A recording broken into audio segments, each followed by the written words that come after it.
Hey everyone, Jon with BattleHawk Armory here with Zach and then Mike from CMMG. We are at Impact at the Outpost at their shooting range. Got to shoot a lot of stuff this morning. Been a lot of cool new stuff. And Mike, thanks for having us. Oh, it's my pleasure. Thanks for coming out. Can you just give us an overview of CMMG? Well, I mean, we're a small arms manufacturer.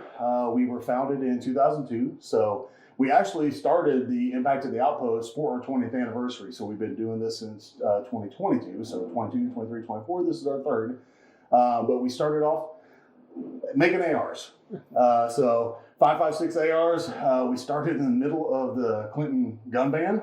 And we found ways to get parts in people's hands, you know, because you could still have repair parts and things like that during that time. So 5.56 was, you know, it was kind of the easy way to go. And then as time went on, we realized that there's a lot more opportunity in the AR platform. And you start seeing things like our Mark 9, which was our 9mm that took the Colt style magazines. You saw us come out with the 22 conversion kit. You know, that's been super popular because you can shoot 22 out of your 223 or 5.56 chambered AR for pennies on the dollar. And then we just kind of took off. You know, we got our 308 size stuff, and then almost 10 years ago, we're knocking on the door 10 years ago that we introduced the Mark 47. So the AKAR hybrid, you know, shoot 7.62 by 39. And when we introduced that, that was like the door just got kicked open. And we're like, we're the guys that do interesting, fun stuff. So we introduced like 458 SOCOM in a mid-sized platform. We introduced a radial delay blowback. You know, you saw that. And, you know, radial delay blowback we have in 9, 40, 10mm, 45, 5.7. And it's just really grown, especially in our Banshee line. And then since then, we've developed into the Dissent line, which is our compact action. But I said a lot of names here, you know, and if people that, you know, are customers of yours don't follow what's going on, allow me to take a small sampling of what each of those is. So Banshees are, simple as put, sub 16-inch guns that still run on a buffer tube. So traditional AR pistols and short barrel rifles. Resolutes, easiest way to look at those, 16-inch guns. You think of a traditional AR, it's a Resolute. Then you get into the Endeavors, those, easiest way to describe those, something with longer than a 16-inch barrel. And all of those that I just said are traditional buffer systems. But then we introduced the Dissent, which is compact action. So it negates the need for an external buffer tube. And we initially started with like 6.5-inch pistols, especially like 5.56, 6.5-inch pistol. Why? Because we can. You know, let's just have fun. Good old America. But it's really grown into something that has allowed us to add a lot more cartridges to that compact action. And the hotness down on our range over today and yesterday has hands down been our new 8.6. That thing was very impressive. Yeah, I think it's a very underrated cartridge. I hope more people learn about it. So, I mean, anybody watching this, if you get a chance, get your hands on an 8.6. I don't care what you've read, what you've watched, what you've heard. You're not going to appreciate it till you shoot one. I recently got in 300 Blackout. I'm late to that game. Yeah.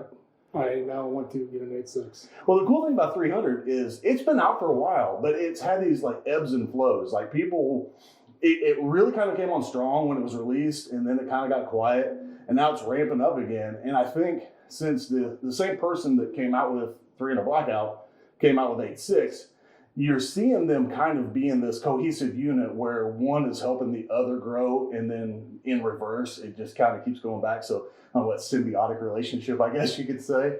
But yeah, so 8.6, so we've got the new 8.6. We've got it available we do have it available in the Banshee. We've got it available in the Resolute. We've got it available in the Dissent. And we even have it in the new BR series Dissents, which is, depending on how you want to look at it, it's either like a range rifle or a multiple state compliant rifle, because it's the Dissent upper with a Remington 870 style stock on it. So we've got 12.5-inch barrels, 16-inch barrels, and you guys got a sneak peek at something that still hasn't been released yet too. Can we talk about it? Sure. The BR3 was pretty impressive with AR-10 calibers. Yeah. So you got a chance to shoot we had 308 and 6.5 Creedmoor. Yeah, 6.5 out of the 20-inch was super easy shooting. Yeah. It's people say, they're like, Mike, he's from CMMG, he's biased. But, when I first shot one of the BR series, I was, as being a gun guy, I'm like, all right, this is legit cool. It's got a good balance to it. It shoots flat. And people are going to be like, he's just trying to sell something. No, I'm a gun guy. I like it. So being from Iowa, the compliance stuff is not really applicable to us. Yeah. I kind of thought it was goofy. Shooting them today, they're awesome. Like, just think about being able to go prone and take those long shots with those. It's going to be a lot more comfortable than a standard AR would be. And one of the things I was kind of most interested in was the grip angle on that stock. Mm-hmm. But growing up hunting 12 gauge, it's natural. Yep. It just, there's no difference. And that's where I was. I started off hunting with, bolt actions and shotguns and things of that sort. And I got into the AR market, personally late. And I've gotten used to it. But when I held one of those BRs, I'm like, hello, old friend. I mean, it's kind of what it feels like. Changing gears a little bit, I think one thing I've learned so far today, and maybe I'm not 100% right, but you guys do a lot of your own machining and manufacturing. Well, I mean, so you came to the Outpost first. So this afternoon you get the factory tour. You're going to see, we came from family farmland, very small building, the proverbial stuffing 10 pounds of crap into a 5-pound bag, and we just ran out of room.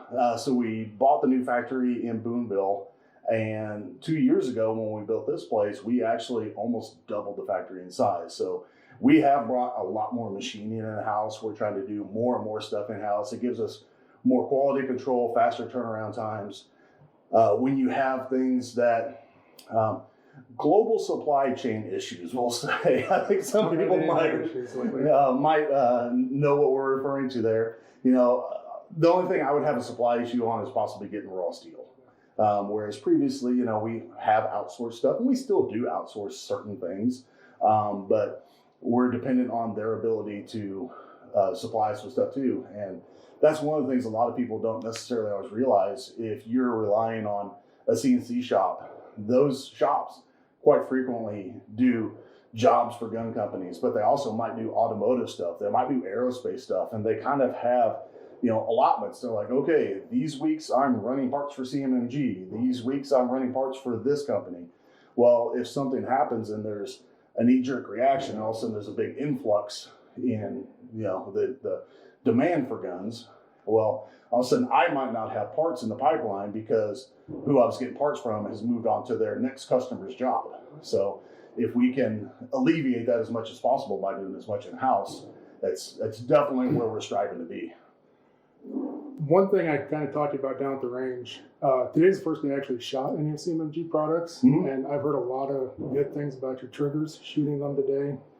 By far one of the best triggers I've shot. I love hearing it. Thank you. So, it's I'm not blowing smoke, you mean?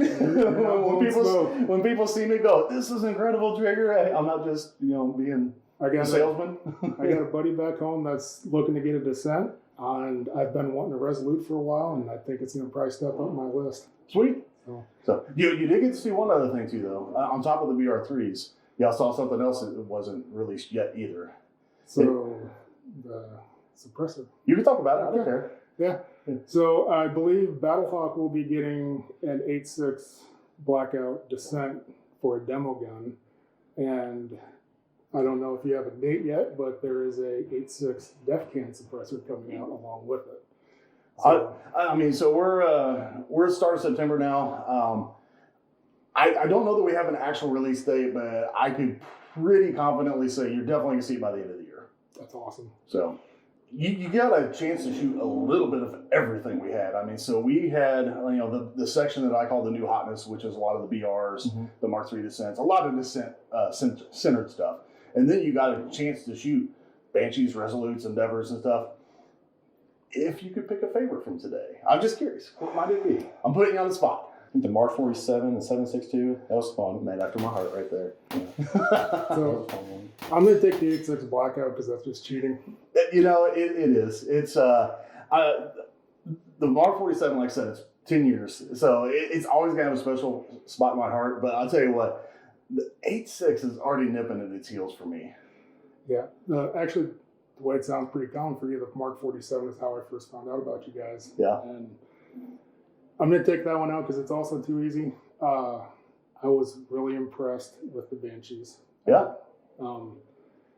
Just a nice shooting soft gun. And Very soft. Very cool. if I need another pistol caliber carbine, that's probably the route I'm going to go. Mike, thank you so Hey, much. appreciate for it, your time. guys. Thanks very much. I really appreciate It was a it. blast. Thank you. All right, now it's time for the refractory tour. That's right. Thanks for stopping by, guys. We'll see you soon.